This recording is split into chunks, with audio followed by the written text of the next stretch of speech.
Em frente a uma rádio, 4 suspeitos do crime foram presos e a polícia acredita que pode ter sido uma execução. O som dos tiros foi captado pela própria emissora. O Jornal da Cultura discute hoje o uso do amianto em empresas brasileiras. Algumas fábricas de São Paulo ainda usam a substância tóxica. E nesse caso, o país vive entre 2 leis. Uma estadual que proíbe o uso do produto e uma lei federal que autoriza o uso controlado. A televisão iraniana confirmou que Sakineh Shtiani não foi libertada. Ela esteve em casa para a reconstituição do assassinato do marido. Em Estocolmo, as imagens do centro de documentação do Wikileaks instalado dentro de uma montanha. No Rio de Janeiro, as comemorações pelo centenário do nascimento de Noel Rosa, um dos maiores compositores da história da MPB. Uma mulher em mim se fizeste um estrago. Eu de nervoso estou aqui ficando gago.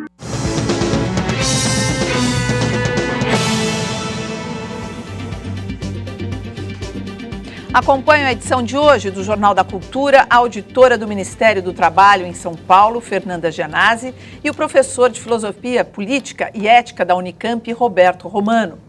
A polícia pediu prisão temporária de 4 suspeitos pelo assassinato do prefeito de Jandira. A cidade tem 110 mil habitantes e fica no oeste da Grande São Paulo. Brás Pasqualin e o motorista foram executados a tiros de fuzil. O prefeito era investigado pelo Ministério Público em um suposto esquema de mensalão.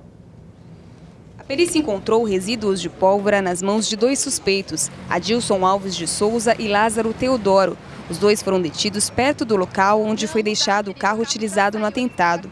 Segundo a polícia, eles estavam com garrafas de gasolina nas mãos e pretendiam incendiar o veículo. Outros 2 homens também foram detidos suspeitos de fazer parte da quadrilha. Como a gente já sabe que 2 deles que atiraram, para nós, eventualmente, são os 2 executores. Mas isso não afasta a participação dos outros 2. O prefeito participava de um programa na rádio local toda sexta-feira. Hoje, por volta das 7h45 da manhã, enquanto o motorista ainda estacionava o carro em frente à rádio, os 2 foram atingidos por mais de 10 tiros. Fernando e Marcos apresentavam um noticiário na rádio quando ouviram o barulho dos tiros. O prefeito Brás Pasqualin subiu ao palco para agradecer a presença do público. Que bagunça que é essa aí? O pessoal tá bagunçando aí, só falar da festa, hein? Que negócio que é isso aí, hein? Normalmente, o prefeito utilizava um veículo blindado. Justamente hoje, saiu de casa com o carro do motorista. Brás Pasqualin foi levado para o hospital de Jandira, mas não resistiu. O motorista chegou a ser operado no Hospital das Clínicas de São Paulo, mas morreu no final da tarde. Nesse primeiro momento, a polícia trabalha focada na execução. Só depois que chegasse aos executores é que vai se estabelecer se houve alguma motivação política ou se é vingança pessoal, alguma coisa assim. A polícia investiga a ligação com o assassinato recente de 2 vereadores em Jandira. Há 2 semanas, o prefeito disse que temia pela vida. A última pergunta do jornalista foi relativa a isso. Um ex-vereador, um suplente vereador assassinados na nossa cidade, se ele não tinha medo de alguma represália. Ele falou que medo ele tinha, mas que ele não ia mudar a rotina da vida dele, que Deus tinha preparado para ele essa missão e que ele não iria mudar os seus hábitos. Brás Pasqualin tinha 62 anos. Ele cumpria o 3º mandato na prefeitura de Jandira. Era investigado pelo Ministério Público em um esquema de mensalão que envolveria desvio de dinheiro público e compra de votos. Se a gente acreditar que esse crime foi um acerto de contas ou algo assim, o que chama atenção na forma, professor, que esse prefeito foi morto? Me parece que a violência é bastante clara, né? Mas é bom recordar que crimes desse tipo têm base na violência brasileira, né? A sociedade brasileira é bastante violenta. E, não raro, esses embates políticos estão sendo encaminhados através desse embate físico. Me parece que aí há alguma coisa a pensar sobre a questão do Estado e a maneira pela qual o Estado é operado no Brasil. Mas o que exatamente que você quer dizer? O que eu quero dizer é que se você não tem canais políticos, mecanismos, né, com partidos políticos bem organizados, com uma disciplina bastante séria. Se você não tem controle dos dinheiros públicos, não é, você vê que a coisa descamba para o anti-Estado, como diria Norberto Bobbio. É quase um espaço para uma briga mafiosa. É uma guerra de todos contra todos. Vamos dizer a coisa com Hobbes. Né? Bom, aqui continuando o jornal hoje com notícias não muito leves, né? Como a gente está vendo aí, o Hospital São Luís Gonzaga, onde a menina Stephanie recebeu vaselina líquida no lugar de soro, já estava sendo investigado pelo Ministério Público. A promotoria recebeu denúncias de que o hospital não tinha funcionários suficientes. No fim de outubro, a irmã da aposentada Edilete deu entrada no Hospital São Luís Gonzaga de madrugada com o coração disparado. O atendente só informou que não tinha médico no momento, que deveria aguardar a chegada de um médico. Sem atendimento, a família resolveu procurar outro hospital. Enédia estava com pneumonia, quase não respirava e foi direto para a UTI. A médica comentou que se ela tivesse demorado 15 minutos para chegar, ela entraria em óbito. O representante do Conselho Municipal de Saúde da Zona Norte conta outro caso que aconteceu no mesmo hospital. Pessoas ficando muito tempo no corredor, como foi o caso de uma guria que teve uma fratura grave e ficou mais de uma semana no corredor. A paciente que ficou esperando por uma semana com fratura na perna até ser transferida para a Santa Casa é essa mulher. Ela não quer se identificar, mas confirma que o Hospital São Luís Gonzaga tem poucos funcionários para muitos pacientes. Entrei na sexta-feira, no domingo foi que tiveram tempo de dar um banho em mim.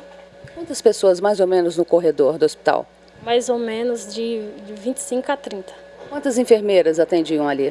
Mais 4, 5 enfermeiras. Há uma semana, a menina Stephanie Teixeira, de 12 anos, foi levada pela mãe ao mesmo hospital. Ela estava com sintomas de virose. Deveria ter recebido 4 frascos de soro. Quando o segundo acabou, a auxiliar de enfermagem Kátia Aragaki pegou por engano o vidro de vaselina.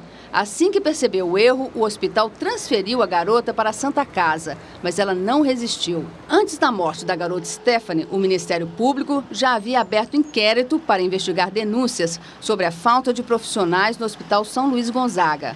Agora abriu outro para investigar como aconteceu o erro que vitimou a menina Stephanie. Vamos levantar exatamente como funciona o hospital e como funciona essa questão do envasamento dos produtos ou da fabricação dos produtos. E vamos verificar se está dentro da margem legal.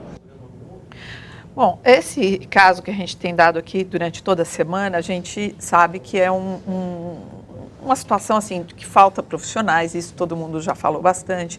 Agora ali se fala no funcionamento do hospital, mas existe alguma coisa a mais que é nítido para vocês nesse caso? A falta de formação desses profissionais, ou que tipo de formação eles têm, para poder realizar um trabalho desse. Evidentemente que se você está com um excesso de jornada, uma carga de trabalho muito alta, os erros, a tendência aos erros aumenta. Agora, é preciso, além desse controle do medicamento, da farmácia que fornece isso, saber se esse profissional está habilitado para fazer esse tipo de trabalho. No caso aqui é um auxiliar de enfermagem, mas a gente vê coisas parecidas acontecendo com médicos, com outros segmentos aí na área da saúde.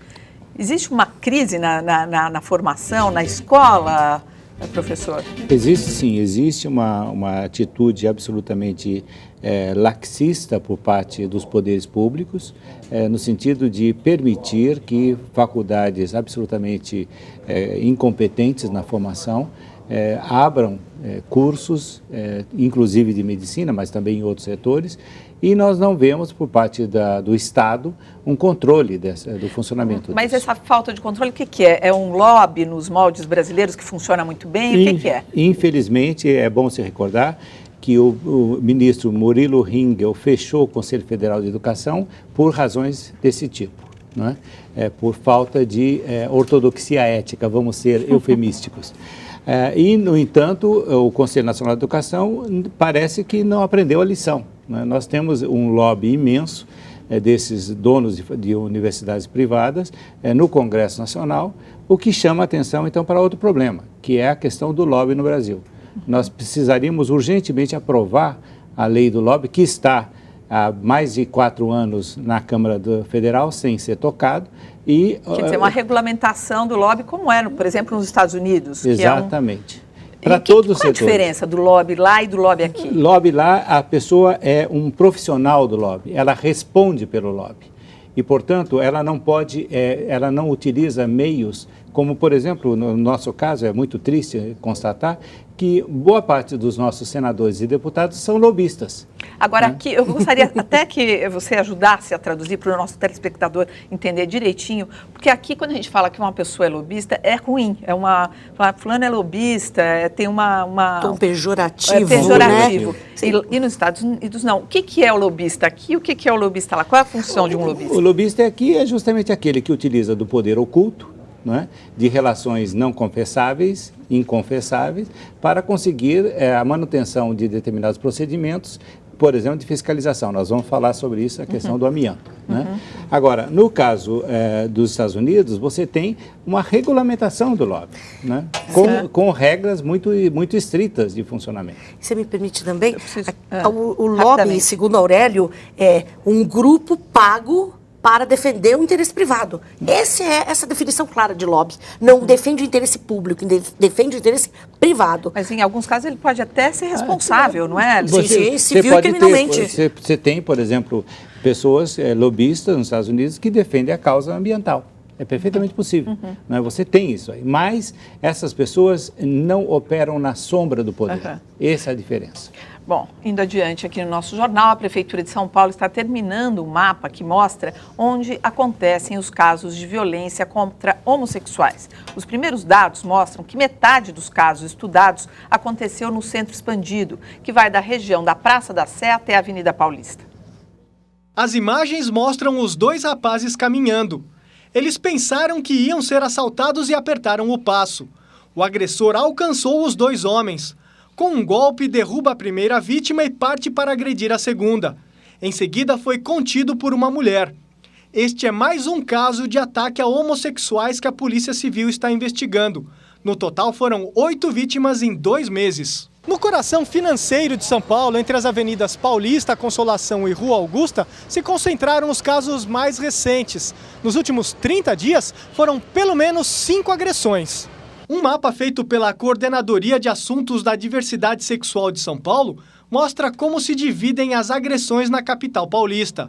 Entre 2006 e 2009, foram registrados 980 casos. 6% na Zona Oeste, 9% na região Norte, 16% na Sul, 19% na parte Leste e metade na região Central. A partir do mapa, a coordenadoria vai pedir intensificação da vigilância nessa região, um dado que chamou a atenção dos pesquisadores. Em 54% dos casos, o agressor conhecia a vítima. Mesmo sabendo que vai ser reconhecido, ele comete o ato, ou seja, ele tem a certeza dessa impunidade, né? Eu fico pensando, assim, onde é que estavam escondidas essas pessoas que agora começam, como se diz, começam a sair do armário, os homofóbicos também. Esse tipo de sentimento, de perfil de jovem, onde é que surge? É dentro da família? É na escola? Como é que isso vai se lapidando? Me parece que a família é uma grande formadora desse tipo de comportamento, né? É bom lembrar que ética é justamente o conjunto de hábitos e valores aprendidos e depois repetidos e que se tornam automáticos, né? Essas pessoas fazem dessa maneira porque é automatismo. Elas fazem porque não é que apenas elas imaginam que serão impunes, é porque automaticamente elas acham que é certo, é natural, né? Então a ética é quase que uma segunda natureza. Então é uma ética hedionda essa, né?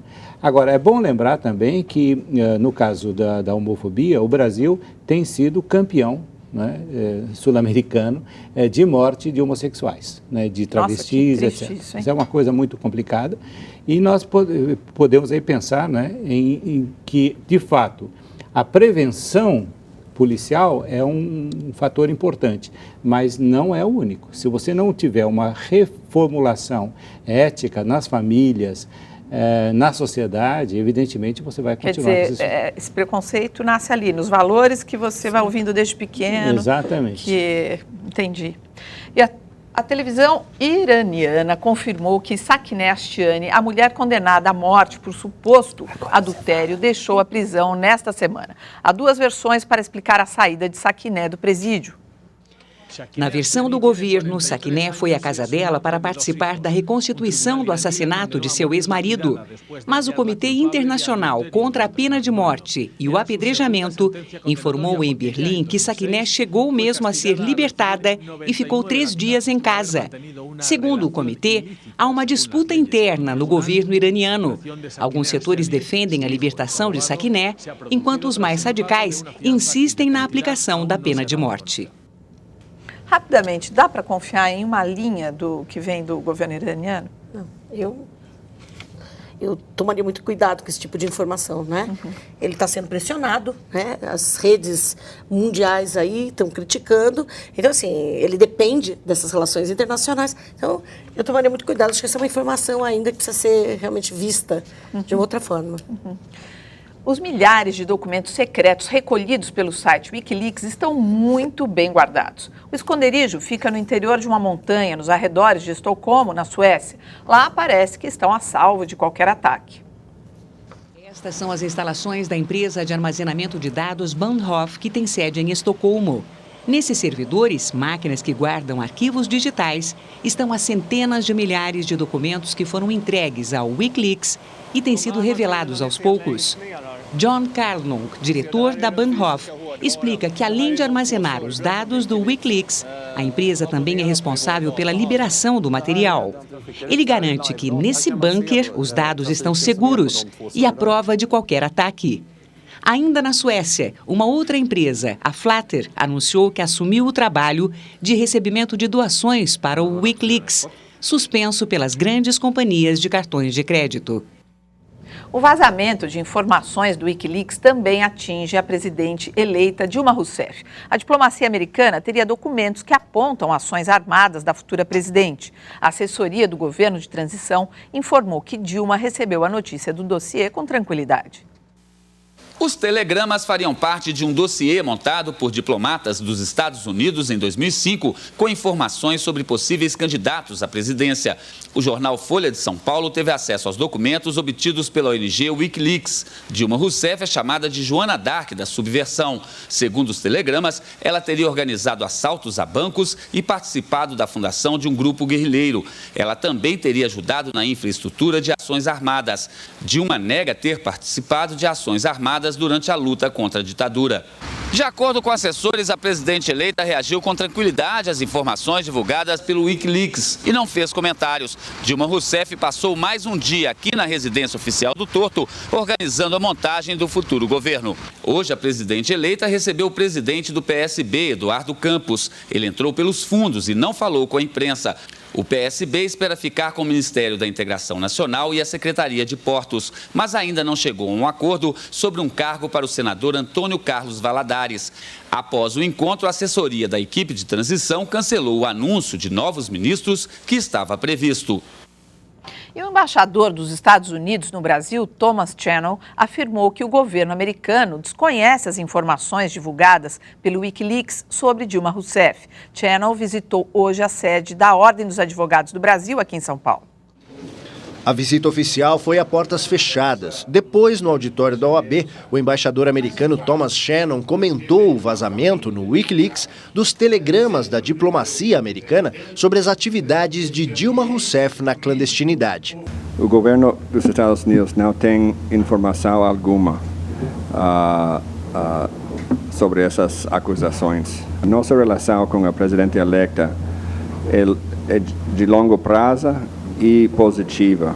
Visitou a Casa Branca, acho que durante a presidência do presidente Bush e do presidente Obama, e foi convidado a visitar a Casa Branca outra vez. O embaixador Thomas Shannon também disse não acreditar que as revelações do site possam afetar a relação entre Brasil e Estados Unidos. As informações sobre a presidente eleita se juntam a outras saias justas enfrentadas pelos Estados Unidos com os vazamentos do Wikileaks.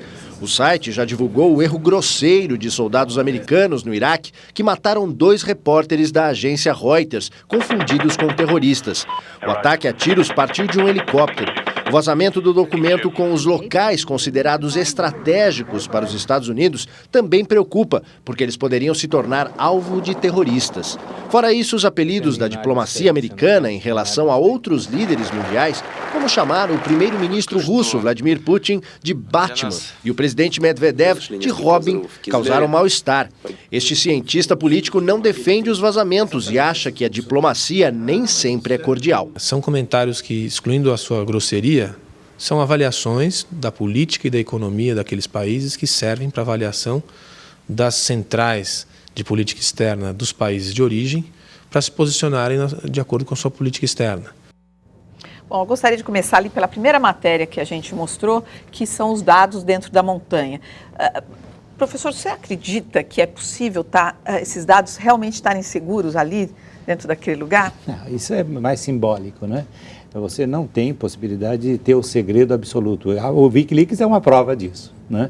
Aliás, é bom lembrar a definição de segredo dada pela Hannah Arendt, né? Segredo é aquilo que todo mundo sabe, né? Quer dizer, efetivamente, apenas quem menospreza a inteligência alheia, como me parece o caso do embaixador agora, né, dizer que não sabe nada, que o governo dos Estados Unidos não fez nada e não comentou sobre Dilma Rousseff, por exemplo, é realmente menosprezar a inteligência alheia. Houve época que a diplomacia era mais fina, né? Agora, efetivamente, nós temos aí um problema que vem desde a instauração do Estado moderno. O Estado moderno se define como segredo para o cidadão e para o estrangeiro, né? E, em cima dos interesses de cada Estado, o príncipe de Rouen foi quem definiu a primeira vez o interesse dos Estados, você tem essa necessidade de esconder o mais possível e não revelar, e saber tudo sobre a vida do súdito, a vida do estrangeiro. Então, essa dialética do segredo e da divulgação, da transparência, é uma dialética do Estado moderno. E a democracia é justamente aquele regime que veio para estabelecer a máxima transparência do Estado diante da sociedade. Quer dizer, nesse momento que a gente vive, esse ambiente digital, da internet e tudo mais, a privacidade é praticamente impossível, pelo que você está dizendo. Exatamente. Aliás, nós estávamos conversando antes, né? Evidentemente, eu não conheço, fora um período muito pequeno, do século XIX até o século XX, até pelo menos o macartismo, né? Eu não conheço essa privacidade absoluta como se fala muitas vezes. Agora, né? Esse campo de guerra digital, ele tem tudo de bom e tudo de ruim.